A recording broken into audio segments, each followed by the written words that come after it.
ओम शांति। ओम शांति। आज 8 जुलाई 2026 दिन बुधवार की साकार मुरली। आइए अब सुनते हैं मीठे मीठे बाप दादा के मधुर महावाक्यों को। मीठे बच्चे, इस सभा में बाहर मुखी बनकर नहीं बैठना है, बाप की याद में रहना है। मित्र संबंधी अथवा धंधे आदि को याद करने से वायुमंडल में विघ्न पड़ता है। प्रश्न, तुम बच्चों के रूहानी ड्रिल की विशेषता क्या है जिसे मनुष्य नहीं कर सकते? उत्तर, तुम्हारी रूहानी ड्रिल बुद्धि की है। उसकी विशेषता यही है जो तुम आशिक बन अपने माशूक को याद करते हो।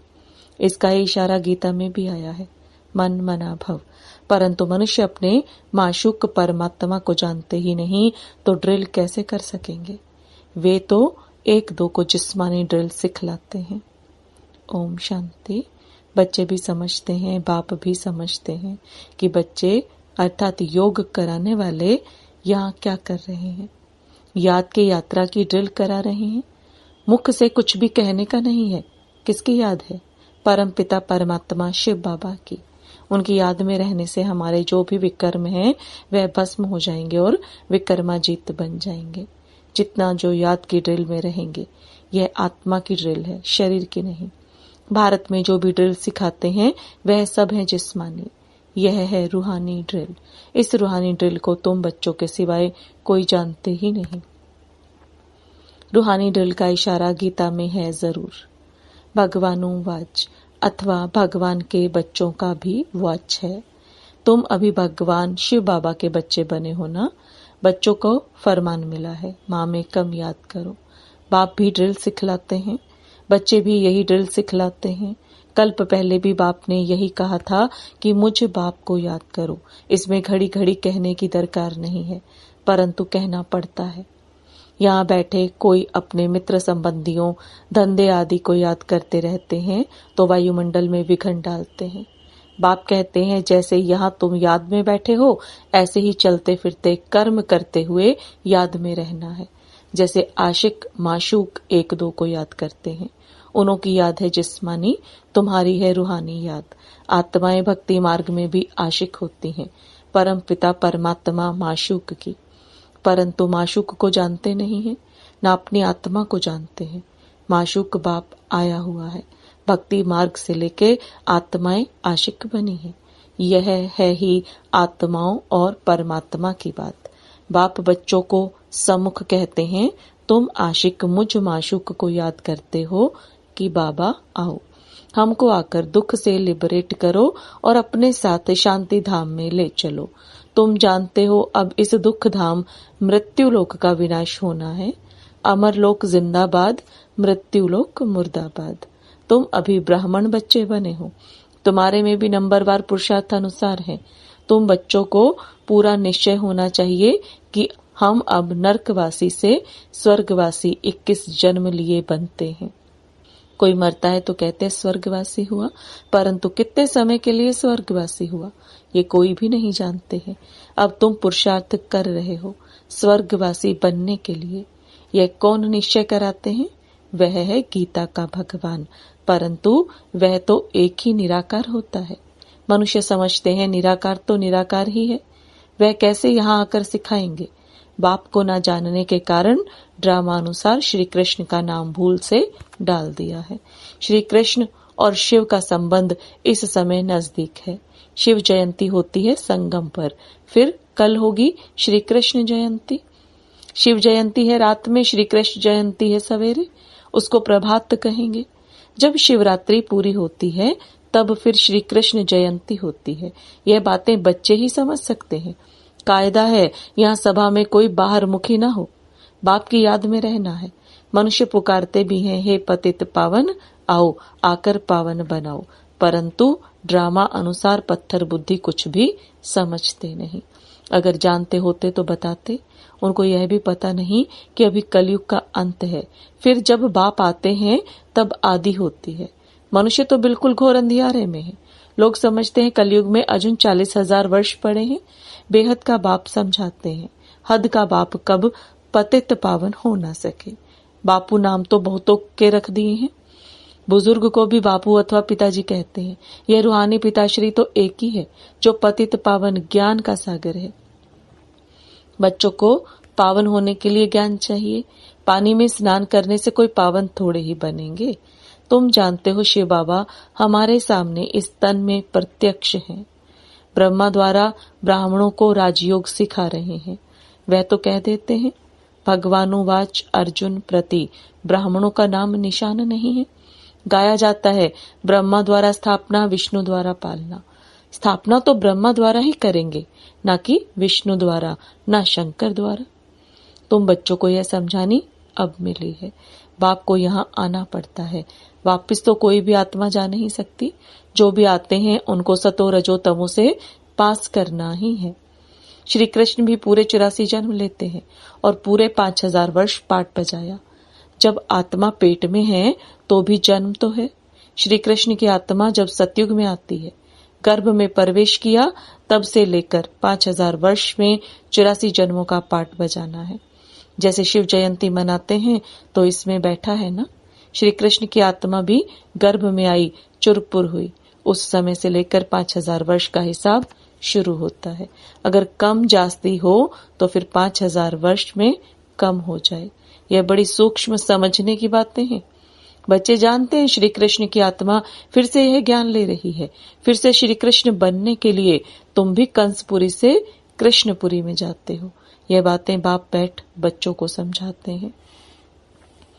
बाप कहते हैं, माया बड़ी दुष्टर है, अच्छे अच्छे महारथियों को भी हरा देती है। ज्ञान लेते लेते कहाँ ग्रहचारी बैठ जाती है। आश्चर्यवत हमारा बनंती कथंती अहो माया फिर भी भागंती हो जाते हैं। कमाई में ग्रहचारी बैठ जाती है। राहु का ग्रहण सबको लगा हुआ है। अभी तुम्हारे पर बृहस्पति की दशा बैठी है, फिर चलते चलते कोई पर राहु का ग्रहण बैठ जाता है। तब कहते हैं, महान कमबख्त, इस दुनिया में देखना हो तो यहाँ देखो। तुम्हारी आत्मा कहती है, हम बाप से सदा सुख का वर्षा ले रहे हैं। बाबा आपसे कल्प पहले भी यह वर्षा लिया था, फिर से अब बाप के पास आए हैं। बाप ने समझाया है, बाहर तुम्हारे सेंटर्स पर बहुत आएंगे समझने के लिए। यहाँ यह है इंद्र सभा। इंद्र शिव बाबा है ना, जो ज्ञान वर्षा बरसाते हैं। तो ऐसी सभा में पतित कोई आ नहीं सकता। सब्ज परी पुखराज परी जो ब्राह्मणियां पंडा बनाती हैं, उनको कहेंगे अपने साथ कोई भी विकार में जाने वाले को नहीं ला सकते हो, नहीं तो दोनों रिस्पॉन्सिबल हो जाते हैं। किसी विकारी को साथ ले आए तो उन पर बहुत दाग लग जाते हैं, फिर बहुत भारी सजा मिल जाती है। परियों के ऊपर बहुत रिस्पॉन्सिबिलिटी है। कहते हैं मान सरोवर पर स्नान करने से परी बन जाते हैं। वास्तव में यह है ज्ञान मान सरोवर। बाबा मनुष्य तन में आकर ज्ञान वर्षा बरसाते हैं। ज्ञान सागर है ना, तुम नदी भी हो, सरोवर भी हो। ज्ञान सागर इसमें बैठ बच्चों को लायक बनाते हैं स्वर्ग में जाने के लिए। स्वर्ग में है श्री लक्ष्मी नारायण का राज्य। यह है प्रवृत्ति मार्ग का एम ऑब्जेक्ट। कहते हैं हम दोनों ज्ञान चिता पर बैठ लक्ष्मी नारायण बनने वाले हैं। ऊंच पद पाना है ना। आधा कल्प आत्माएं तड़पती रहती हैं, बाबा आओ, आकर हमको राजयोग सिखलाए, पावन बनाओ। बाप इशारा देते हैं, भारतवासी जो देवी देवताओं को मानने वाले हैं, उन्होंने जरूर 84 जन्म भोगे हैं। जो देवी देवताओं के भगत हैं, कोशिश कर उनको समझाओ बाप कैसे आकर 3 धर्म स्थापन करते हैं। ब्राह्मण, सूर्यवंशी, चंद्रवंशी, तीनों धर्म बाप स्थापन करते हैं। आधा कल्प फिर और कोई धर्म स्थापन नहीं होता है। फिर आधा कल्प में कितने मठ पंथ आदि धर्म ढेर के ढेर स्थापन होते हैं। कहा आधा कल्प में एक धर्म सो भी संगम युग पर भविष्य के लिए राजधानी स्थापन करते हैं। वह सब पुरानी दुनिया में ही अपना धर्म स्थापन करते हैं। यहाँ बाप आधा कल्प के लिए एक धर्म की स्थापना करते हैं, कोई और में पावर नहीं। बाप तुमको अपना बनाकर सूर्यवंशी चंद्रवंशी घराना स्थापन कर बाकी सबका विनाश करा देते हैं। सभी आत्माएं शांति में चली जाती हैं। तुम सुख में आते हो। उस समय दुख कोई है नहीं जो गॉड को याद करें। यह ज्ञान भी तुम्हारी बुद्धि में है। तुम जानते हो बाप जो ज्ञान का सागर है वह नॉलेज दे रहे हैं। सागर तो एक ही है। तुम अपने को सागर नहीं कहलाएंगे, तुम उनके मददगार बनते हो, इसलिए तुम्हारा नाम है ज्ञान गंगाएं। बाकी वह है पानी की नदियां।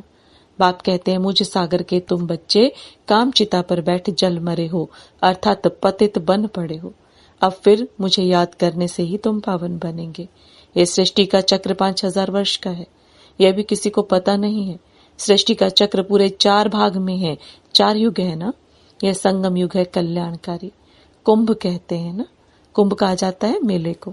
नदी आकर सागर में मिलती है, आत्मा आकर परमात्मा से मिलती है, इसको कुंभ कहते हैं। आत्मा और परमात्मा का मेला भी तुम देखते हो, तुम आपस में मिलते हो, सेमिनार करते हो, इसको कुंभ नहीं कहेंगे। सागर तो अपनी जगह पर बैठे हैं, इस तन में है ना, जहां इनका तन वहां ज्ञान का सागर है। बाकी तुम आपस में ज्ञान गंगाएं मिलती हो। नदियां छोटी बड़ी तो होती है ना, वहां स्नान करने जाते हैं, गंगा जमुना सरस्वती आदि तो है ही। देहली जमुना का कंठा है, स्वर्ग। देहली के लिए कहते हैं परिस्थान था, जब लक्ष्मी नारायण का राज्य था। ऐसे नहीं कि श्री कृष्ण का राज्य था, राधे कृष्ण युगल हो तब राज्य कर सके। तुम बच्चे कितने खुशी में हो। माया के तूफान तो बहुत आएंगे, बेहद की बॉक्सिंग है, हर एक की 5 विकारों के साथ युद्ध चलती है। हम चाहते हैं बाबा को निरंतर याद करें। माया हमारा योग उड़ा देती है। एक खेल भी दिखाते हैं, परमात्मा अपनी तरफ खींचते हैं, माया अपनी तरफ। ऐसा एक नाटक बनाया है। बाइस्कोप का फैशन अभी निकला है, तुमको ड्रामा अनुसार बाइस्कोप पर ही समझाना था। नाटक में तो बदली सदली होती है, यह तो अनादि अविनाशी ड्रामा बना बनाया है। बनी बनाई बन रही, फलाना मर गया, इतना ही पाठ था, हम चिंता क्यों करें, ड्रामा है ना। शरीर छोड़ दिया फिर थोड़ी आ सकता, रोने से फायदा ही क्या। इसका नाम ही है दुख धाम। सतयुग में मोह जीत राजाएं होते हैं, इस पर कहानी भी है। सतयुग में मोह की बात होती नहीं, यहाँ तो मनुष्यों को कितना मोह है। किसी को रोना ना आए तो रोकर भी उनको रुला देंगे, तो समझे कि यह अफसोस करते हैं, नहीं तो ग्लानि हो जाए। भारत में ही यह सब रिवाज है, भारत में ही सुख, भारत में ही बहुत दुख होता है। भारत में गॉड गॉडेज राज्य करते थे। विदेशी लोग पुराने चित्र बड़ी खुशी से लेते हैं, पुरानी चीज का मान होता है। सबसे पुराना शिव तो यहाँ आया था ना, उनकी कितनी पूजा करते हैं। अब तो शिव बाबा आया है, तुम पूजा नहीं करेंगे, वह होकर गया है तो उनकी पूजा करते रहते हैं। अच्छा, मीठे मीठे सिकिलदे बच्चों प्रति माता पिता बाप दादा का याद प्यार और गुड मॉर्निंग। रूहानी बाप की रूहानी बच्चों को नमस्ते। रूहानी बच्चों की रूहानी बाप दादा को याद प्यार, गुड मॉर्निंग और नमस्ते। धारणा के लिए मुख्य सार, ड्रामा के ज्ञान को बुद्धि में रख निश्चिंत बनना है, किसी भी प्रकार की चिंता नहीं करनी है, क्योंकि जानते हैं बनी बनाई बन रही, निर्मोही बनना है। बाप द्वारा जबकि बृहस्पति की दशा बैठी है तो संभाल करनी है, राहु का ग्रहण ना लग जाए। कोई भी ग्रहचारी हो तो उसे ज्ञान दान से समाप्त करना है। वरदान, स्वयं के टेंशन पर अटेंशन देकर विश्व का टेंशन समाप्त करने वाले विश्व कल्याणकारी भव। स्वयं के टेंशन पर अटेंशन देकर विश्व का टेंशन समाप्त करने वाले विश्व कल्याणकारी भव। अब बाप दादा के वरदान को विस्तार में समझेंगे। जब दूसरों के प्रति जास्ती अटेंशन देते हो तो अपने अंदर टेंशन चलता है, इसलिए विस्तार करने के बजाय सार स्वरूप में स्थित हो जाओ। क्वांटिटी के संकल्पों को समाकर क्वालिटी वाले संकल्प करो। पहले अपने टेंशन पर अटेंशन दो, तब विश्व में जो अनेक प्रकार के टेंशन हैं उनको समाप्त कर विश्व कल्याणकारी बन सकेंगे। पहले अपने आप को देखो, अपनी सर्विस फर्स्ट। अपनी सर्विस की तो दूसरों की सर्विस स्वतः हो जाएगी। स्लोगन, योग की अनुभूति करनी है तो दृढ़ता की शक्ति से मन को कंट्रोल करो। योग की अनुभूति करनी है तो दृढ़ता की शक्ति से मन को कंट्रोल करो।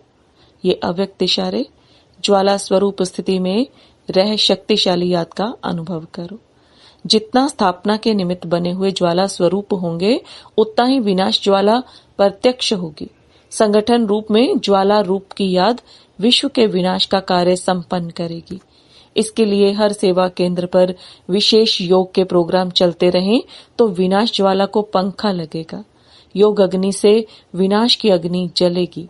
ज्वाला से ज्वाला प्रज्वलित होगी। ओम शांति।